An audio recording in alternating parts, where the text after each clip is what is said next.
some more stories for your burn book? I'm just done with my quiz. Well, wait, I'll grade it right now. I have to say, watching the police search my home really was the cherry on top of a fantastic year. How much trouble did you get in for telling the truth? A lot. You didn't do it all by yourself. Did you tell Mr. Duval who else did it? No, I'm trying this new thing where I don't talk about people behind their backs. You got a 94. Welcome back, nerd. Thanks. Anyway, I'm sorry. I forgive you, but as my own personal form of punishment, I figured out how you're going to earn that extra credit.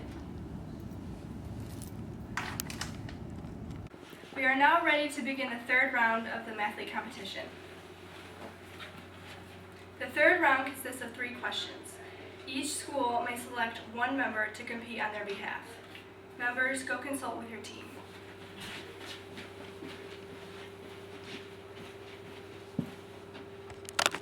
Now that you have selected your member, here's the first question. Find the particular solution to y equals f of x with the initial condition f of 4 equals 0.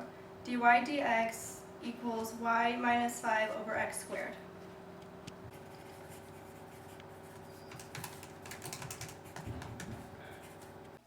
Differentials. So first I have to separate the variables.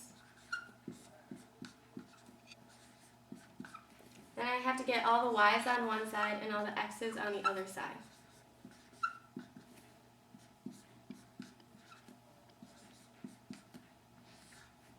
Then I have to integrate both sides. So I'm going to make u equal to y minus 5, so du is equal to 1 dy.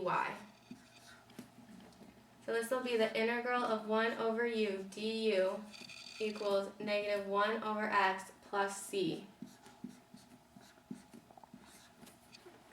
This integral is equal to the natural log of u, which is equal to negative 1 over x plus c. Then I can plug u back in, so I have the natural log of y minus 5 equals negative 1 over x plus c. Then I can e both sides to get rid of the natural log. So I have y minus 5 equals e to the negative 1 over x times e to the c, which is just a constant.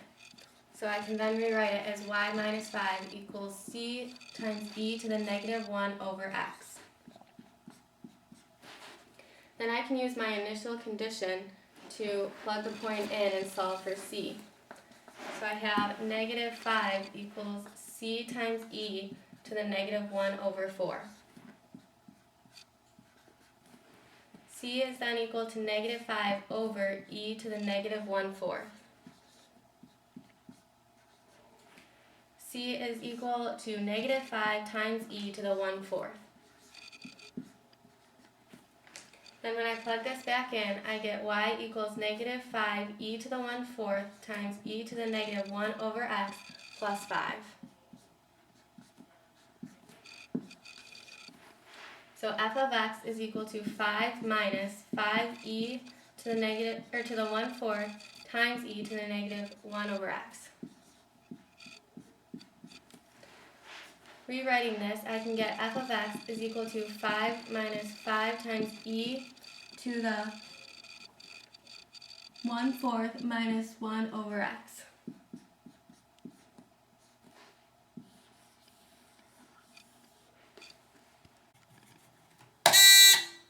The answer is f of x equals 5 minus 5e to the 1/4 minus 1 over x. That is correct. If Katie can answer the next question correctly, North Shore wins the competition. The question is a video bonus question. Please direct your attention to the screen.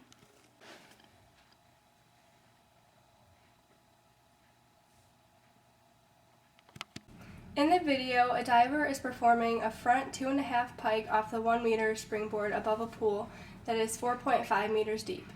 If she pushes the board down at a rate of 5 meters per second and leaves the board with the same velocity, she reaches her peak height of 2 meters in time to properly complete her dive before entering the water. An underwater camera is placed 0.8 meters from the end of the board. Assuming no disturbance from the water, at what velocity was the camera angle change in radians per second in order to capture her at her highest point.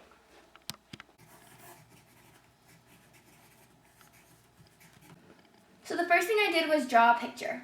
I set it up so that the diving board was 1 meter above the surface of the water, and then I knew that the pool was 4.5 meters deep. So I wrote from the base of the triangle to the surface of the water is 4.5 meters. Also, we know that the diver reaches her highest point 2 meters above the diving board. So we can add together 2, 1, and 4.5 to get a height of 7.5 meters. We also know that the camera is placed 0.8 meters from the end of the diving board. So that is one of the legs of the triangle. Assuming a right triangle, we can use the equation tangent of theta is equal to height divided by 0.8 to solve this problem. We know that as the change in height of the diver over time is equal to 5 meters per second. And we know that the camera is placed 0.8 meters from the end of the diving board. So we want to find the rate at which the camera angle is changing when the diver is at 2 meters, which would be a total height of 7.5 meters.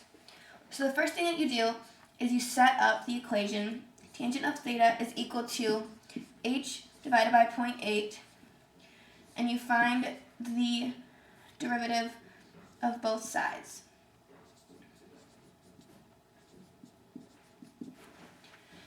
Knowing your trig identities, you know that the derivative of tangent is equal to secant squared of theta.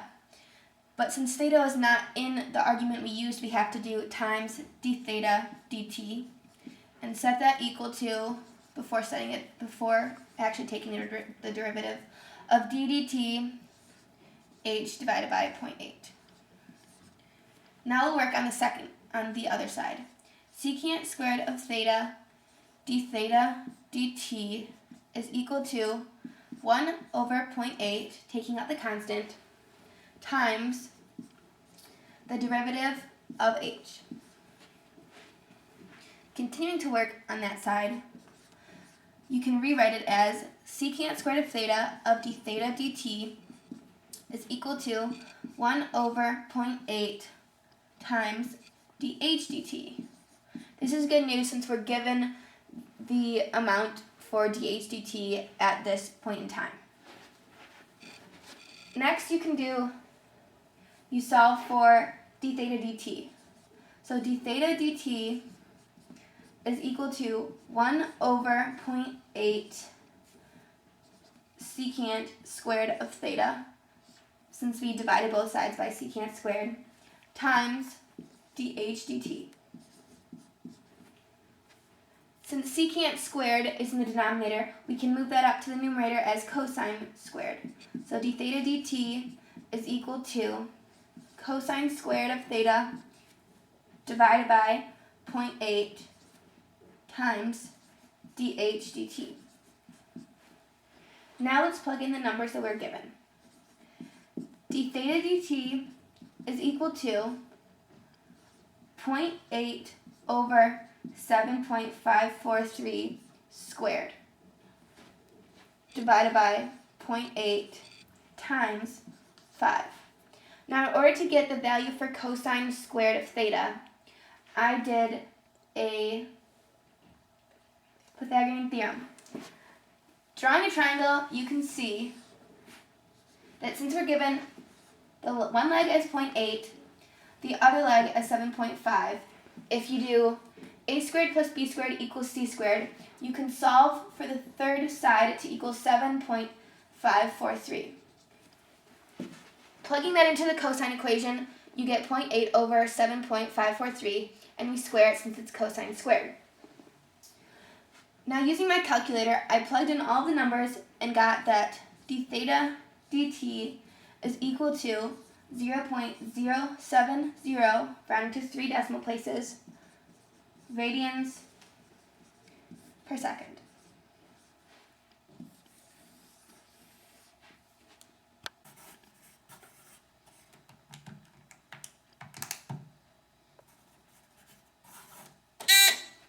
The answer is 0.070 radians per second.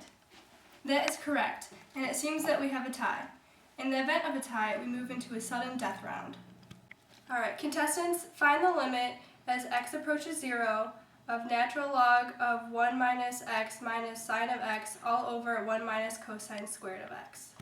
Look at Caroline. Her 99-cent lip gloss is all over her mouth, and that middle part.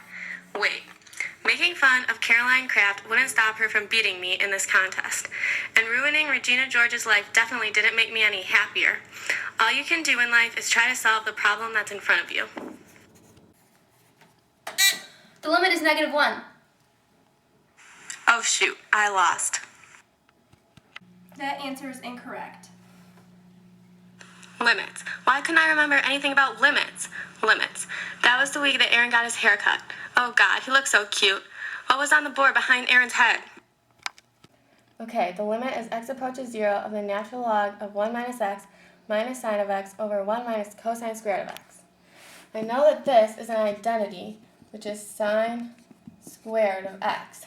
So using L'Hopital's rule, I could take the derivative of the top and the bottom and then directly substitute 0 in for x. So the derivative of the top is -1 over 1 minus x minus the cosine of x over 2 sine of x times cosine of x, because that's the chain rule. So then, this is the limit. Then I can directly substitute 0 in for x. So I have -1 over 1 minus 0 minus the cosine of 0 over 2 sine of 0 times cosine of 0. So this is -1 over 1 minus 1 all over 0, which is equal to -1 minus 1 over 0, which is over 0, -2 over 0. 0's on the denominator, so the limit does not exist. The limit does not exist. Our new state champions, the North Shore Mathletes.